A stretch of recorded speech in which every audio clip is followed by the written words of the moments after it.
Good morning. I'm Bruce Weber, the Willem Quaker Dean of the Zicklin School of Business, and I'm pleased to welcome you to this episode of Zicklin Talks Business. Today, we will examine cryptocurrency and digital assets and their regulatory oversight. The market value of cryptocurrency currently totals $3.4 trillion, just a little less than the market cap of Microsoft. Is Bitcoin is Ethereum a security, a commodity, or something else? Which government agency should be responsible for this rapidly evolving sector? The Securities and Exchange Commission, the Commodity Futures Trading Commission, or a new regulatory body altogether? Unlike national currencies or traded securities, cryptocurrencies operate on decentralized platforms with transactions recorded on an encrypted but public ledger called a blockchain. Are the threats crypto poses to financial stability and public safety receiving adequate attention? Should today's oversight of crypto markets be expanded? And to what end? Investor protection from manipulation and fraud, anti-money laundering and counterterrorism enforcement, tax rules surrounding gains, losses, and income from crypto assets, risk management as decentralized finance grows in influence? Larry Zicklin will lead the conversation with our colleagues, Professors Nizan Pakin and Leonard Kostievsky, and Benjamin Lawsky, lecturer at Columbia Law School. Nizan joined Zicklin's Department of Law in 2013 and was promoted to full professor in 2022.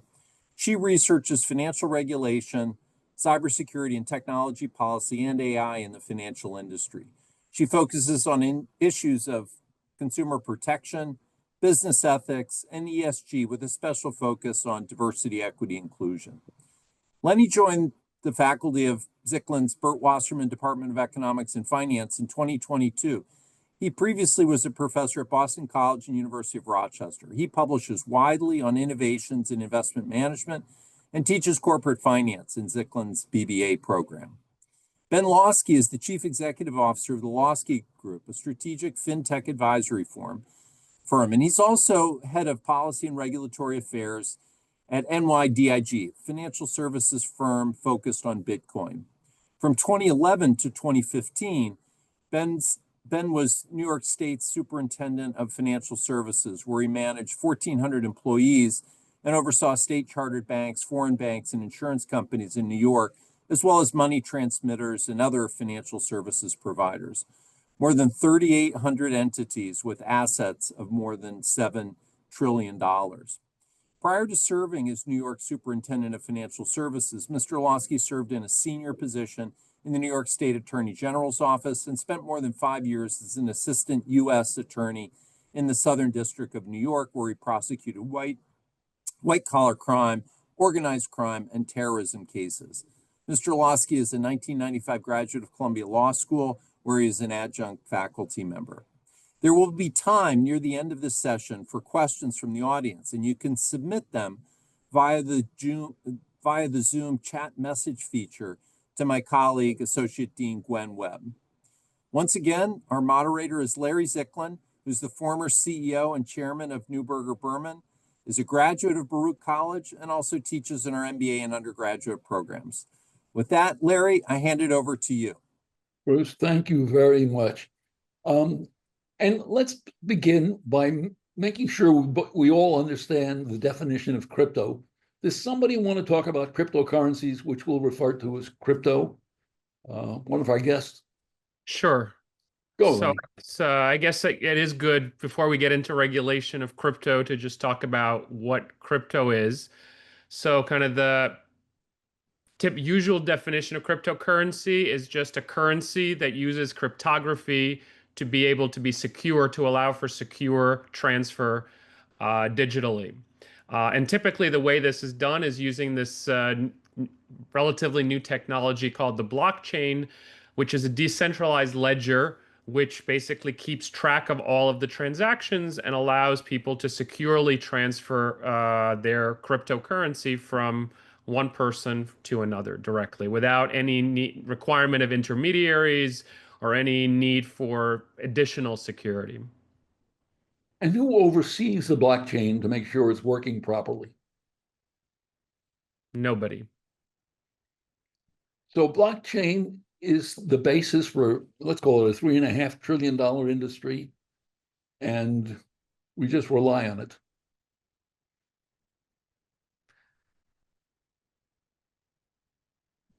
That's kind Yes. Yes, we rely on it, and that's the point, that we don't need it doesn't require any centralized oversight. That's kind of the reason why it's advantageous, is that we don't need a particular entity to control it. So it's decentralized, which means we all kind of indirectly can see it and cryptographically make sure that it's made sure that it's secure. Are there various forms of crypto? Crypto is not a universal word. There are different types of crypto, isn't that true? Yeah, that's true. I mean, There's currencies like Bitcoin. There's different types of coins, stable coins, which are pegged to fiat currencies. There's utility coins, which are used for specific uses within an ecosystem. You could think of them like casino chips, which are used for playing blackjack at a particular casino, and um, there's security tokens, which represent kind of rights to equity in digital companies, and we could go on and on, but those are kind of the primary examples. And those are the different kinds of tokens and currencies that are out there. There's also, I think of crypto as a broader ecosystem, which also includes different types of entities. So you have custodians who hold the crypto of others. You have, and this is relevant obviously for regulatory purposes, you have other kinds of entities that run exchanges. You have issuers of tokens. So there are many, just like the non-virtual world of financial services. When you talk about financial services, there are different types of entities and then different types of products. And when that gets us to the decentralized finance world, where we have all sorts of decentralized entities that, such as DAOs, decentralized autonomous organizations, and all sorts of other decentralized protocols. And of course, I don't think we mentioned yet digital currencies that are run and offered by the states, so CBDCs. So let me go slowly for. What's the purpose of crypto? What's the purpose of these tokens? What do they do that ordinary money doesn't do? I mean, I'll give a big picture answer to that. Is I think of it in general as technology has gotten better and better. It became a natural question to ask that if we could send messages around the world with email at the speed of the internet, that at some point we wanted to get the ability to send assets and things of value to people all over the world at the speed of the internet. And I think that led to technologists starting to experiment with how one could do that. And again, being able to send things to people even in countries that don't have a modern banking system or don't have a non-corrupt banking financial system. And that's a lot of the world's countries, and a lot of people are impacted by that.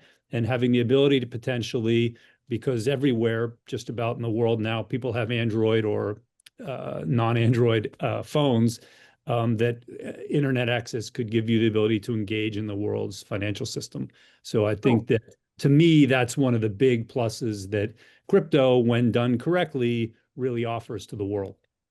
Now, the ordinary investor, the ordinary depositor at a bank doesn't really send money all over the world. They send money to places where there are banking systems. Why would the ordinary person off the street want to use crypto? Or would he?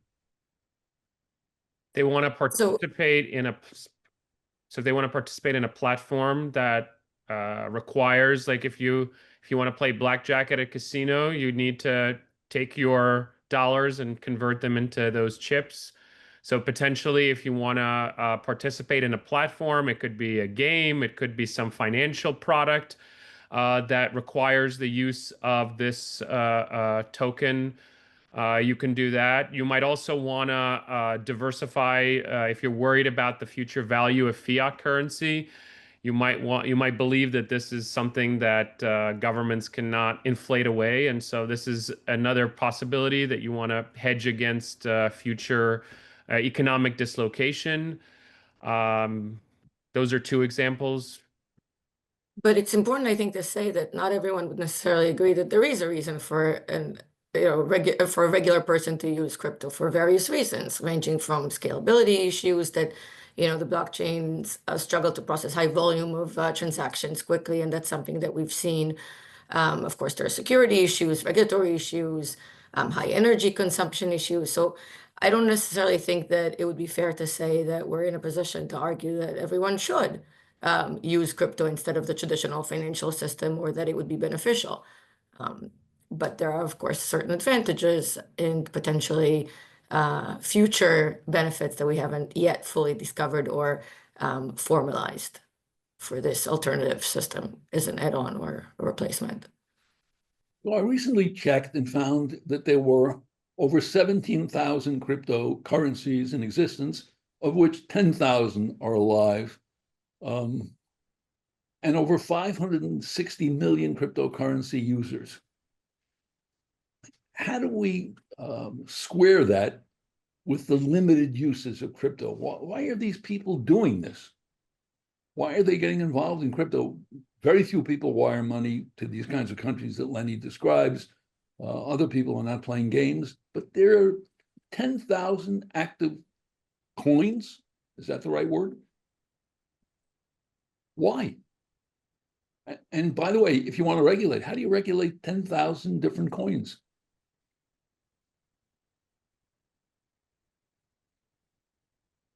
So I think one reason that people are interested in that is FOMO, right? You can't underestimate the impact of feeling like you're missing out on a huge trend that has so many people talking about it and getting excited about it.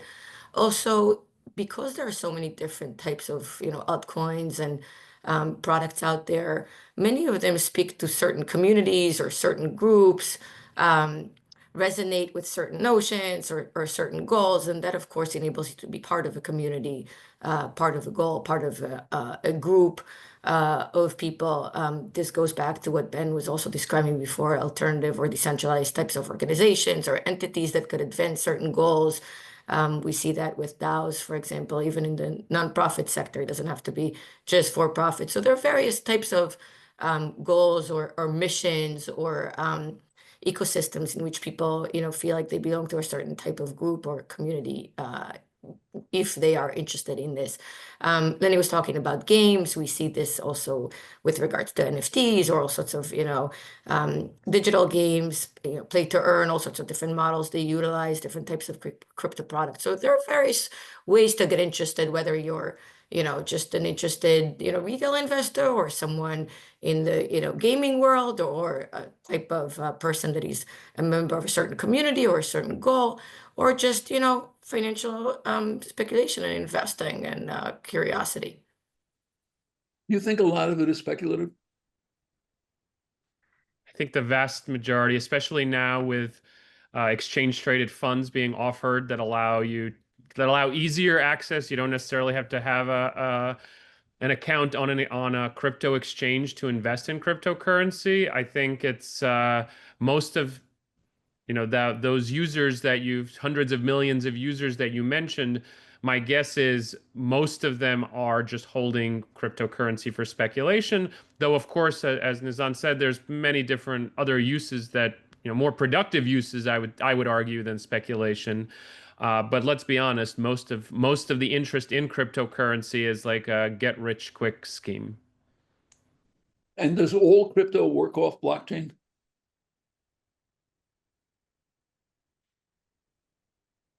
I think of it as, I would say, the vast majority, because Okay. that's sort of the definition of cryptocurrency. I think there are probably some exceptions to that I'm not smart enough to really explain, but I think it's generally fine to think of it as blockchain cryptocurrency. I think I- it was, it's fair to I'm say sorry. that it was the first use case for the, technology. Which is why initially at the beginning, a lot of people confused and used interchangeably Bitcoin and blockchain, being that it was the first use case, but I think that's a fair description. I just want to move for one particular kind of crypto coin, and that's stable coin. Can somebody tell me what stable coin is? Or what a stable coin is? So a stable coin is an innovation in the cryptocurrency space. And the point of it is that typically cryptocurrency is very volatile. And so if you want to kind of hold it, use it for transactions from one day to another, you don't know what you're going to be able to buy with it or what it's going to be worth. So the idea of a stable coin is that it's going to be pegged or it's going to be directly connected to some fiat currency. And so through that mechanism, and that could be implemented in different ways, and different stable coins use different mechanisms for implementing this peg. But as long as it holds, you know that a certain unit, a certain amount of stable coin is worth the same amount. And so you can still use it for digital transactions like you can with Bitcoin, while also understanding that it's going to retain its value and maintain its value over time. And So, one of the big advantages for stablecoins, I'm guessing that was your next question, is when you go from the fiat world into the crypto world, there's usually, if regulation is doing what it's supposed to do, a fair amount of know your customer work that has to be done. So people have to verify who you are, where your source of income, where your source of funds is coming from, et cetera. When you go from fiat into virtual, if you do that into a stable coin, you're now in the virtual world. And if it's well regulated, if you can keep your funds in a stable coin as opposed to having to come back out to fiat, you can stay in the crypto world and not have to keep going through this know your customer process every time you come in and out of the non-virtual world to the virtual world. And so think of it as almost like a checking account where you can hold the equivalent of cash in crypto that, as Lenny said, is not volatile, but you're in the crypto world. You can then go do this transaction or that transaction, buy some Bitcoin, sell some Bitcoin, and then always return to your stable coin where you know you're not going to have a lot of volatility, but again, without having to leave the virtual currency world. well, if I buy some stable coin, how do I know that the seller has fiat reserves for that stable coin? I mean, that's the purpose of regulation. And until recently, there's been a lack of regulation in this space. So a little bit of that was blind faith. But what companies started to do, because there was a lack of regulation, at least some companies started to kind of publish their reserves so people could see what the company was holding in terms of their reserves backing their stablecoin. But now we're on the cusp of having real, at least in the US, federal regulation of stablecoins, where that's going to be a requirement that both the issuers of the stablecoins hold one for one, either fiat or short-term treasuries, et cetera, and then have regulators be able to go in and look at the books and records and say, yes, they're doing that correctly. But at the moment, regulators don't look at the books and records, as I understand it. In the US, no. No. I mean, there've been talks about audits for years now to help improve the transparency with regard to the reserves, but it hasn't really materialized or has been proven effective or accurate, the attempts that were made. And I think that, Ben is correct that, regulating this is one of the biggest issues because of this issue of transparency. And to be clear, the Senate, sorry to interrupt. No, go, please. Senate has passed a bill, US Senate, called the Genius Act. I believe the House of Representatives is scheduled to consider that bill next week, the week of July 14th. And depending on how things go, the president could be signing that stablecoin regulatory framework, as soon as, before the August recess. And have you seen that legislation? Do you think it's particularly effective or will be effective? Look, the proof is in the pudding. We'll see if it's effective. I think a lot of work has been put into it. The devil's in the details, but I think it'll go a long way to having a significant regulatory framework for who can issue these kinds of stable coins, what they have to hold to back them up. There'll have to be some regulatory work that gets done pursuant to the statute where you'll have more extensive regulations. But you're going to have oversight by entities like the Control of the Currency, the OCC, and the Fed, as well as state regulators in certain cases. So it will really look and feel a fair amount like bank-type regulation, and I think that's generally a good thing. Does the industry want there to be regulation? Do they desire regulation? I mean, in general, yes. Again, be careful what you wish for. They want regulation that suits their needs. And, generally the truth is somewhere in the middle. Regulators may want all the power and the industry may want very, very light touch regulation. And my view is it's a little like the three bears. Generally, if you get somewhere in the middle, that ends up being a pretty good place. But I think big picture, that for many years now, the crypto industry has wanted enough regulatory clarity and definiteness to operate and to continue to evolve into a larger and larger industry in the world of financial services. And again, as you know better than anyone, big, large financial services companies are not going to fully engage with the world of crypto until they have a sense of what the regulatory landscape looks like. And so the industry has been pushing for that for many years.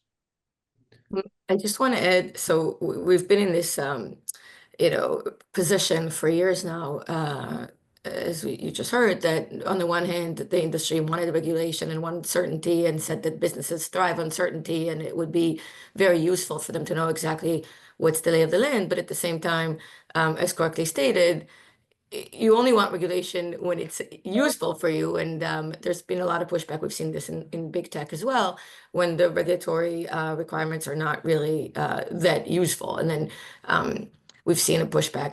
But in the last few years, we've had a situation referred to as regulation by enforcement, where there weren't necessarily clear rules. And so by enforcing certain rules in specific cases, the industry has sort of learned the boundaries and what's permitted and what's not. And there's been a lot of anger about that in the industry. But even though technically, and there have been some law articles about this and some discussions among regulators, it is a permitted practice.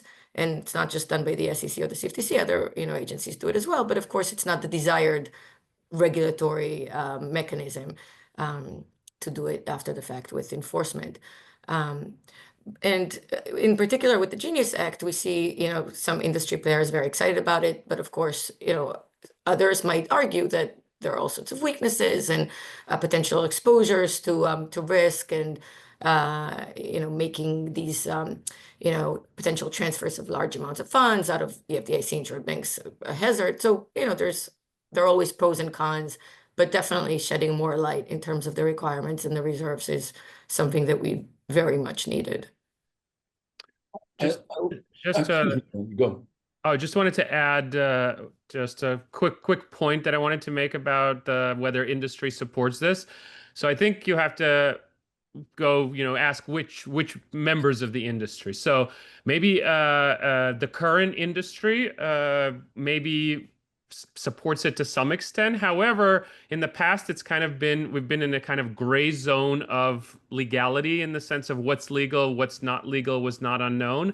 And this has deterred large players, large banks specifically, from entering this industry because they were unsure. They had a reputation that they wanted to continue to preserve, and they didn't want to be part of an industry which was in this kind of gray, maybe legal area. So now when we have more regulatory certainty, specifically when we have Congress basically giving its stamp of approval to this industry, potentially you could have more reputable players coming in and squeezing out the current incumbent members of the industry.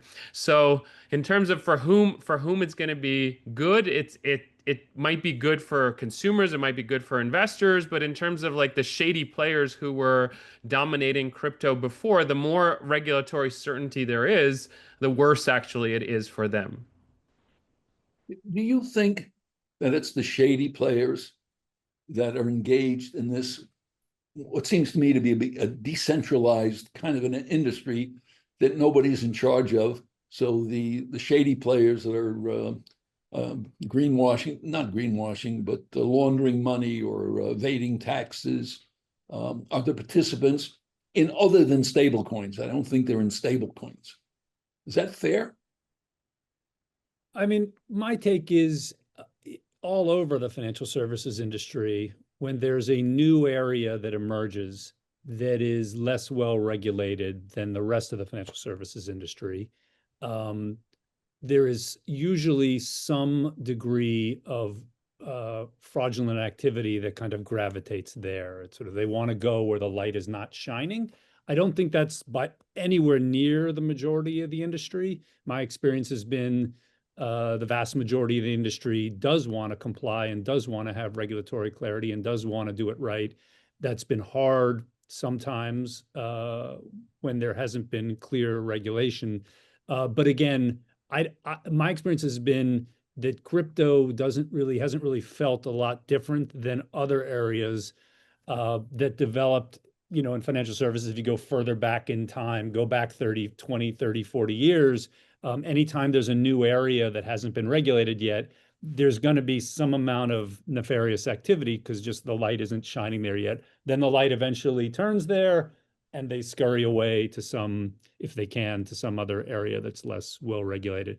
So I think there's been some of that, but I don't think it's been, to me at least, it isn't tied to the fact that this is decentralized. It's just tied to the fact that regulators are running to catch up with a new area of financial services, and this periodically happens throughout history. Ben, how do we know that there isn't a significant amount of money laundering or tax evasion going on in this area? When it's so decentralized and there's no regulatory authority, how would we possibly know? Yeah, what's interesting is with blockchain, you do have this record that the world can see of every transaction that's taking place on the blockchain. And I think people don't realize that it's decentralized in the sense that you don't have one single entity controlling that ledger like a JP Morgan or, choose your bank. But it is a ledger that by the way, a JP Morgan ledger that not everyone can see and is controlled by a single point of potential failure, whereas a blockchain is controlled, anyone can see it and is controlled by many points and doesn't have a single point of failure, so that we can track and see what kind of transactions are taking place on any particular blockchain. And again, look, my experience as a regulator was there was massive money laundering going on in lots of different areas in financial services, including in the world's largest banks, and that's terrible and something that both the banks and regulators and everyone should care about and try to fight and do something about. And that's as true in the crypto industry as it is in the banking industry. But again, I don't think it's any more kind of a part of the crypto industry than it is, again, in any area that's kind of new and emerging where regulators are racing to catch up. It doesn't mean we shouldn't be concerned about it. And I think any regulation of crypto, and we did this with the BIT license in New York, any regulation of crypto needs to have a very significant component of anti-money laundering protections put in place.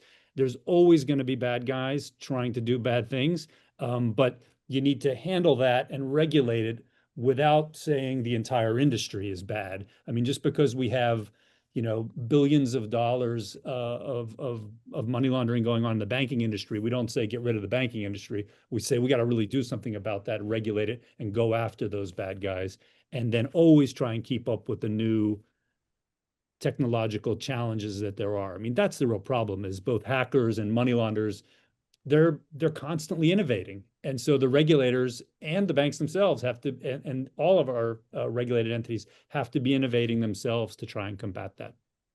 So I just want to add one point. I definitely agree with that it's much harder to address risks resulting from emerging technologies. So, for example, we see many more scams happening now with the usages of AI, and in particular deepfakes and all sorts of other. But as has been pointed out, we definitely do see it in the crypto, industry as well. So things like crypto mixers that really kind of make it harder for us to, use that ledger and really be able to figure out, who the players are, making anonymity a harder, issue to bypass. And of course, money launderers and all sorts of terror funders can utilize that. But I think that, this is a challenge in general with emerging technologies that we're always playing, catch up with also because the advanced criminals are always a few steps ahead, and it really is very, very challenging. And I think once we, quantum computing will add more to that, but it is a real struggle in crypto, and I think it should be appreciated that that is a reality. As Well, well. you've told me something I didn't know, that government has the ability to decipher the blockchain technology and can look and see what it wants to look and see. But if that's the case, why don't the bad guys have that same technology? Can they hack the blockchain and get involved in what individuals are doing and siphon off some of the funds?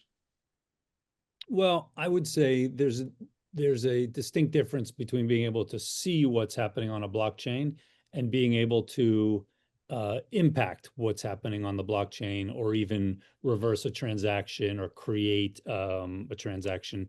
Again, I'm not an expert in the technology end of it, but public-private cryptography, without getting into the key technology, without getting into the details, really makes it very, very difficult, if not impossible, as long as you don't lose your private key, for someone to steal your crypto. Again, as long as it's not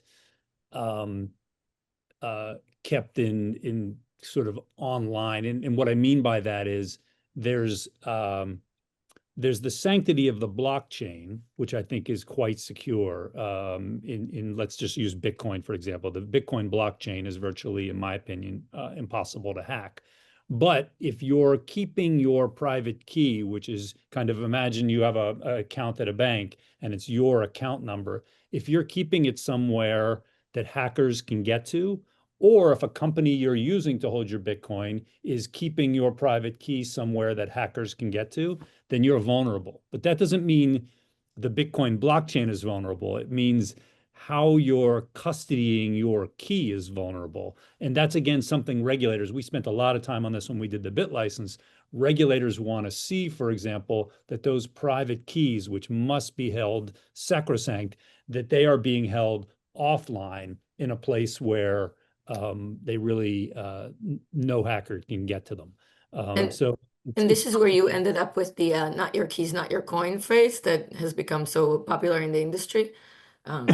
The difference between whether you're holding it or using someone else to, hold it for you. And then, of course, you're subject and more exposed to all these weaknesses.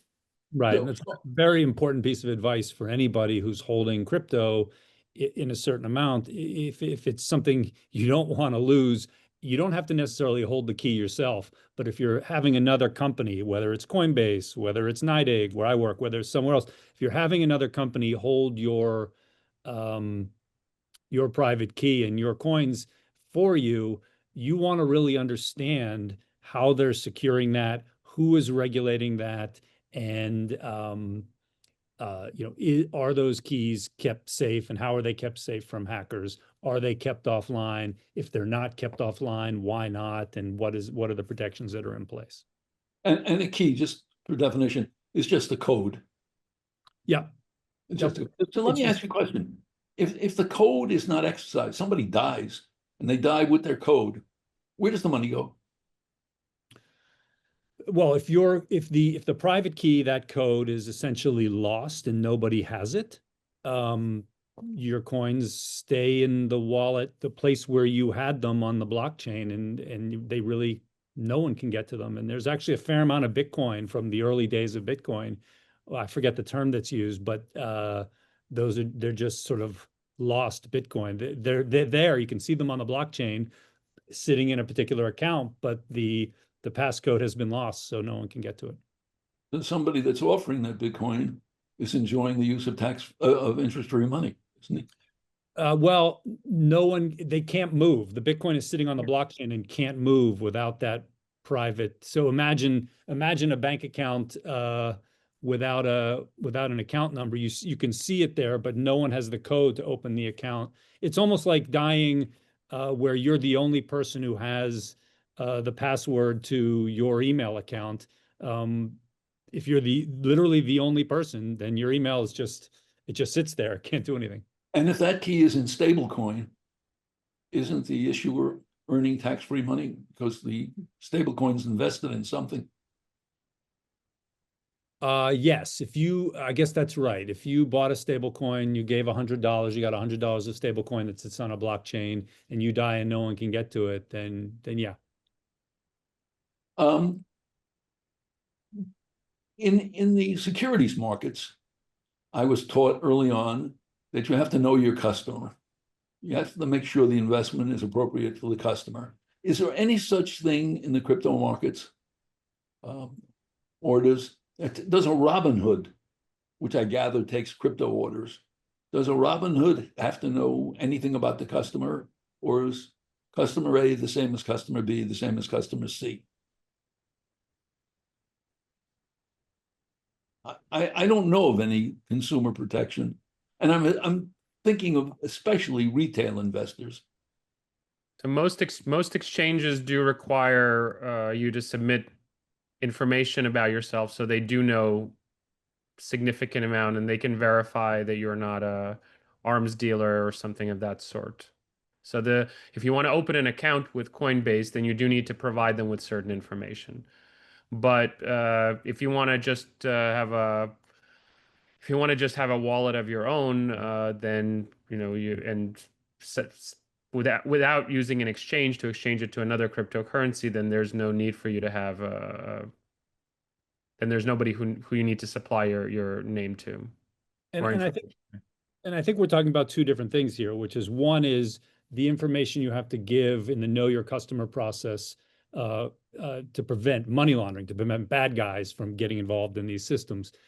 Separately, there's this question of, well, should a company be confirming that someone is a sophisticated investor before allowing, or an accredited investor, whatever term you want to use, before allowing them to purchase whatever they're purchasing?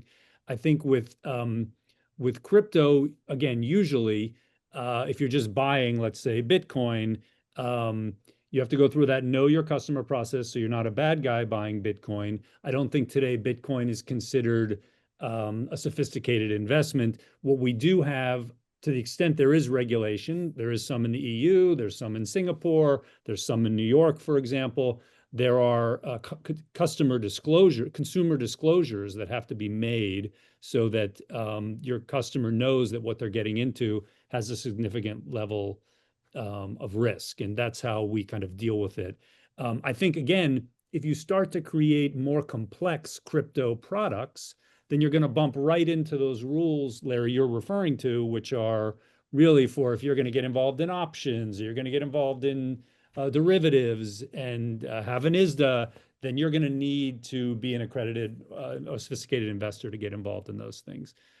This, I don't want to get too complicated, but this then rolls back on where regulation is heading in the US, because eventually, if you're going to be buying complex products, whether they look like a commodity or whether they look like a security or something else, we're eventually going to have, I believe, legislation that's going to require the same kinds of things that we require in the non-crypto world, which is if you're going to buy an investment that really we start to get nervous when your retail investor is starting to buy complex derivatives, we're going to have to, there's going to be rules in place that are going to say, well, are you a sophisticated investor? What is your, background, and what does your financial backing look like? Although the accredited investor definition is looking to be, broadened now and include more people, it's been expanded. So in terms of the Robinhoods of the world, you would see the impact potentially with more people being able to do more things, which, if we talk about consumer protection and being a little bit more on the paternalistic side, of course, we'd be offering less protection to, newbies and all sorts of younger, emerging adults that are entering into these platforms and these markets. And that's in both the crypto and the non-crypto world. Correct, yeah. Is there oversight of the exchanges to make sure that trades are completed and you have no risk on an exchange, which is also probably holding, I'm taking Coinbase, holding your crypto? I mean, today in the US, unless you're regulated by the Department of Financial Services, where I used to work in New York, that's what, Coinbase is regulated, Ripple is regulated, NYDIG is regulated, Gemini, a whole bunch of companies are regulated, Circle. The answer is no. And even because that's just a New York State bank regulator, they are not typically a regulator of exchanges. They're regulators of banks and really things that have the look and feel of a custodian in the crypto world.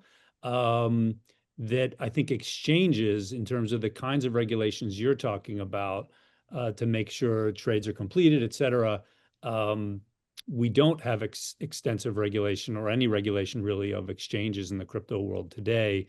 Again, I think we're pretty rapidly, finally heading there, where you're going to have more regulations in place. And again, this goes back to what we were saying earlier. The industry, companies like a Coinbase, for example, they want regulation because they want to be able to show that they're doing it the right way. And I think they're a big public company now. They're spending a lot of money to make sure they're doing all these things the right way. And they want regulation in place, which they will then meet. Well, in some sense, it legitimizes the industry. Yes. Yes. And again, we went through this long 4 or 5 year period recently where you had a lot of people in Congress, particularly during the Biden administration, who didn't want to regulate because they thought it would legitimate an industry that they didn't want to legitimate. I think that's changing now. The industry has been asking for regulation for, about 10 years now, and finally we're starting to see some real progress in Congress. Yeah, as was mentioned earlier, most of the regulation was done by enforcement. So a couple of years ago, the Biden administration actually sued Coinbase for being an unregistered exchange and trading unregistered assets.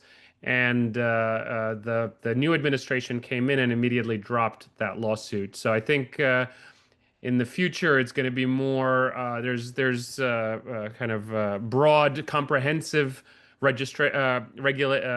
legislation beyond just stable coins that's moving through the House right now, that I believe covers exchanges as well and would regulate exchanges as well.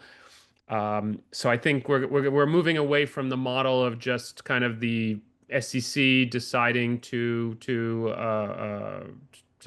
bring a lawsuit against an exchange, to a set of rules being written down with a regulator who's in charge of oversight, exactly what you were asking about. But in the past, that's not the way it's been regulated. And there have been other cases that have been dropped, I think, in that space that you can kind of, group in with this case, such as, the Uniswap, and even in, under other regulators, such as the CFTC, we've seen some cases, being kind of rolled back.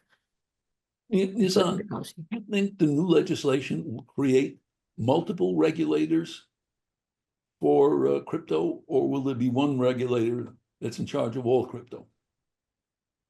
So I think this has been a question that everyone has kind of been wrestling with for the last decade and a half, whether we need a new regulator, a new entity to kind of, oversee this. And of course, there could be many opinions. In my personal opinion, there are other areas in emerging technologies where we see multiple agencies and multiple regulators dealing with the same type of technology or entities. And this doesn't necessarily have to be different. So, typically there's an issue of an overlap, either, too much or too little in financial regulation. We've seen it with the financial crisis in 2007 as well.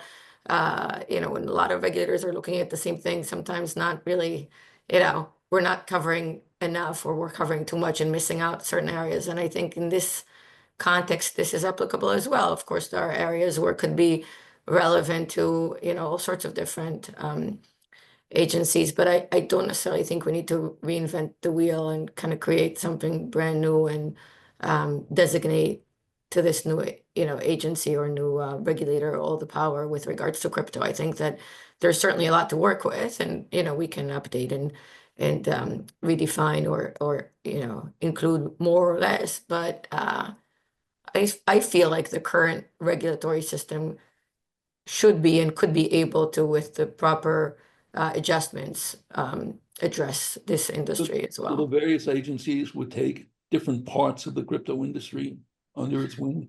Yeah, I mean, certainly if we designate certain products and services as things that are under the SEC's domain, then they could take that role with regards to securities, and the CFTC could address whatever we end up deciding is commodities. And if there are other areas such as financial products and services, maybe the CFPB, certainly the state regulators, the IRS as a state, a stake as well here, currently looking at this as property. I mean, I think that, there are various agencies that have an incentive to better understand what we're looking at. So a lot of it depends on, making those decisions. Yeah, I've always thought of it as sort of the singularity. I've been totally wrong on how long it would take to get there. But to me, ultimately, things in the virtual world, in the crypto world, will be regulated kind of just like similar things are regulated in the non-crypto world. So if it looks like a duck and quacks like a duck, we're going to regulate it like a duck. Looks like a commodity, we're going to regulate it like a commodity. Looks like a security, we're going to regulate it like a security. If it's an exchange, we're going to regulate it like an exchange. If it's a custodian, we're going to regulate it like a custodian or a bank. I think that's where this heads. It's just been slow and a little painful getting there, but I think that's where we're headed. And to add to that, the new Clarity Act that's being discussed that's being debated in the House does allocate it in that way, but the industry wants to minimize the SEC's involvement. They want as little SEC regulation as possible, and the current bills are being I wouldn't say they're being written by industry, but they're being written with the strong the strong influence of industry. So they are, I would say, there is going to be SEC enforcement of things that are obvious securities. But other than that, the role of the SEC, I think, is going to be, I'd say, it was going to be muzzled as much as possible. And I guess the last thing I would say on this is this doesn't really resolve the very complicated question of what you do. I don't know, we don't have time to get into it today, but the world of DeFi. And, as regulators, we're good at regulating, or we think we're good at regulating financial intermediaries. When you start to have a world of financial services that don't have intermediaries, it becomes very complicated. And the SEC is wrestling with this now, sort of when do you get involved and when don't you get involved, when it's sort of more of a peer-to-peer DeFi set of transactions. And that's going to be the next hurdle for the regulators. I think the problem has been the regulators have taken so long to deal with the fairly simple cases that by the time they're done with this first round of regulating, they're going to have much more complicated questions around DeFi, et cetera. And I would even add that it's not necessarily just going to be the regulators. We already see a little bit of that unfolding in the bankruptcy court, for example, because given that there were no rules, a lot of these clear rules, at least a lot of these questions ended up at the bankruptcy court trying to resolve with what it has. And in particular with DeFi, we'll see, for example, the difficulty of undoing a decentralized autonomous organization or something that is potentially not even able to file for bankruptcy or technically enter into the traditional bankruptcy system as we currently have it in the US. We have a case like that sort of made its way through the international, chapter of the bankruptcy code. So a DAO that, kind of made its way to the bankruptcy court, but not being filed in the US, but sort of through an international recognition of something happening elsewhere. But we'll see that, it's very challenging when you have no incorporated entity that you can deal with and kind of, resolve or address with the current rules that we have. So I think these are bigger questions that we'll Let me have just to ask one final question before I turn it over to Gwen. Without regulation, do we face a situation, I'm thinking specifically of stablecoin, that could impact financial stability in the United States and around the world?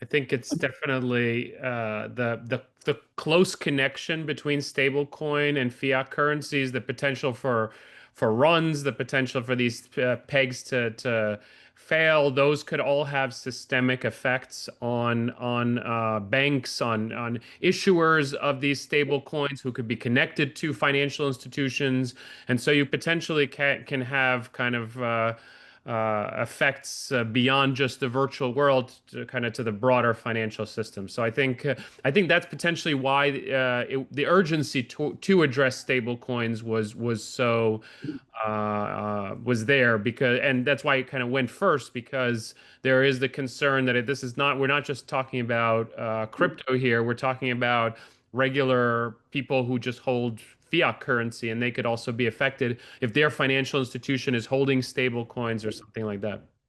Got it. Gwen. All right, there are an unusual number of questions from today's discussion. The first one is this: what is the investment case for Bitcoin or any cryptocurrency, and what might cause one cryptocurrency to have a greater appreciation and value than another? I don't give investment advice. I'll start with that.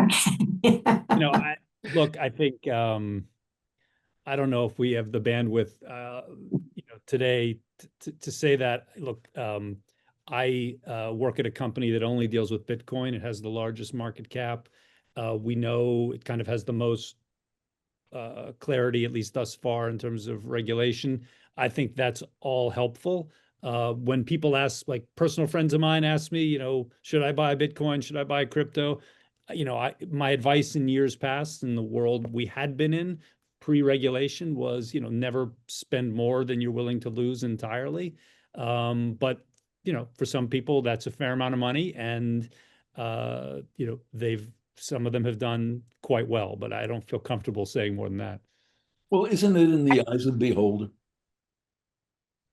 Well, actually, that leads kind of into the next question.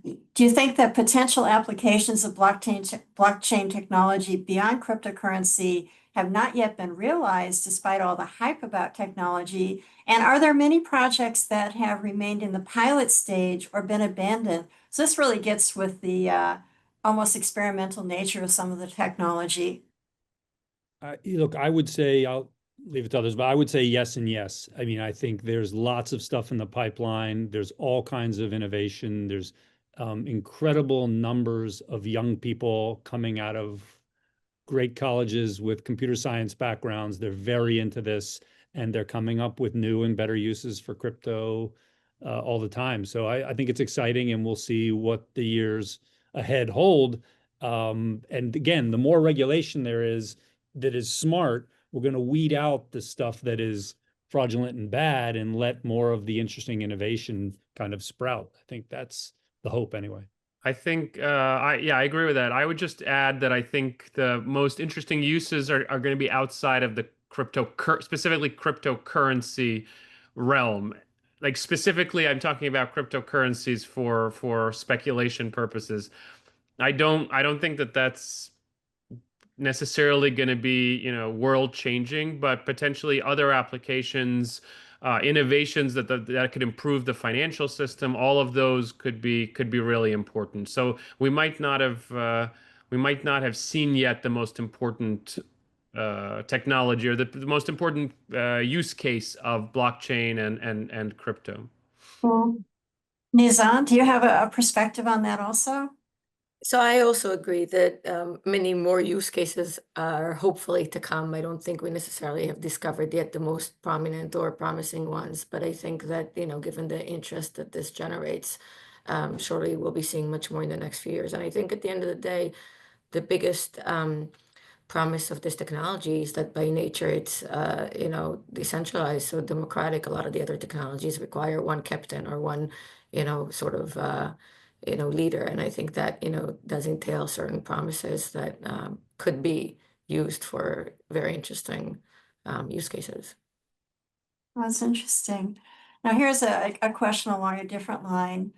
We are very comfortable saying that the government should have a monopoly on violence or regulating violence without much debate of the issue. Why are we so afraid to say that government should have a monopoly on the offering of non-backed currencies?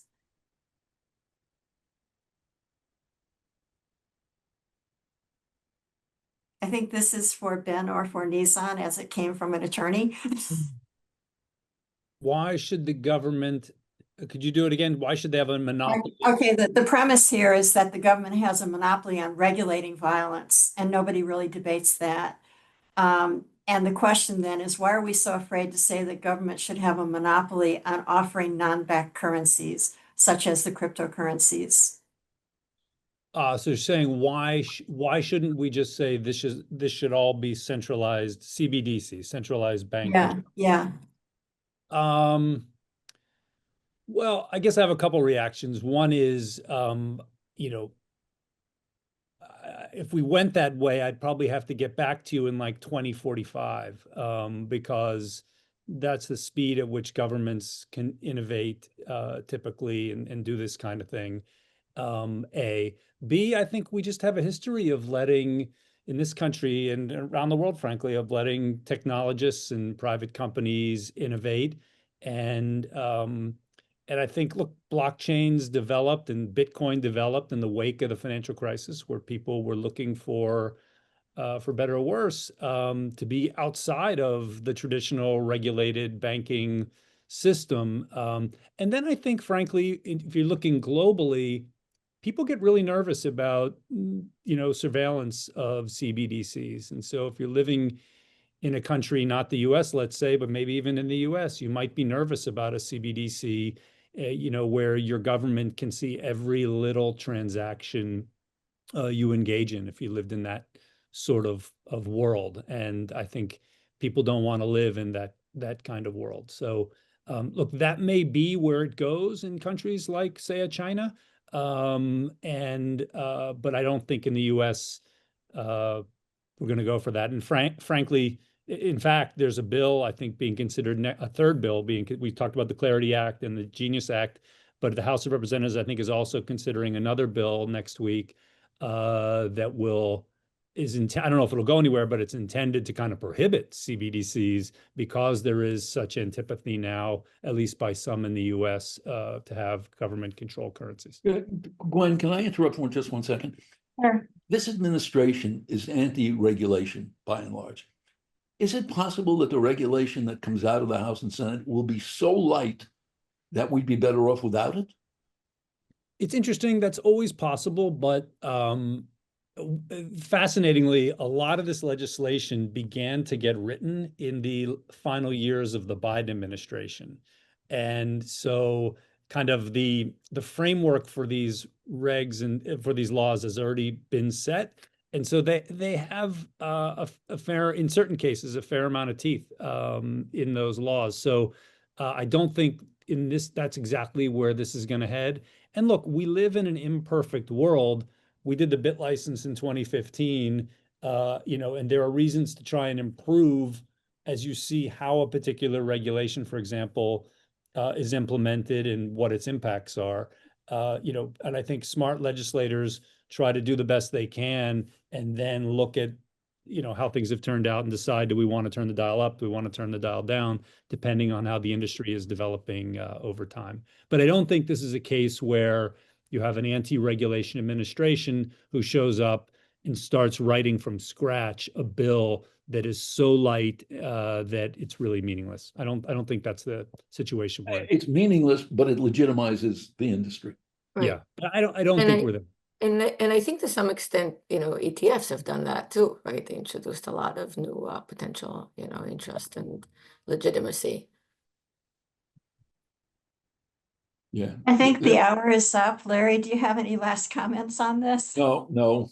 I appreciate everybody that's contributed to this. I really learned a lot.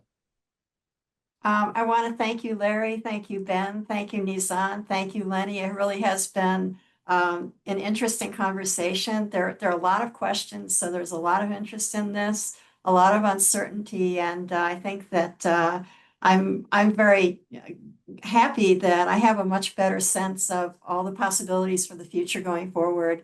Our next webinar will be in September, so we will be announcing that soon, and look forward to seeing you all again in September. Thank you, Larry. Thank you, everybody. Thank- Appreciate it.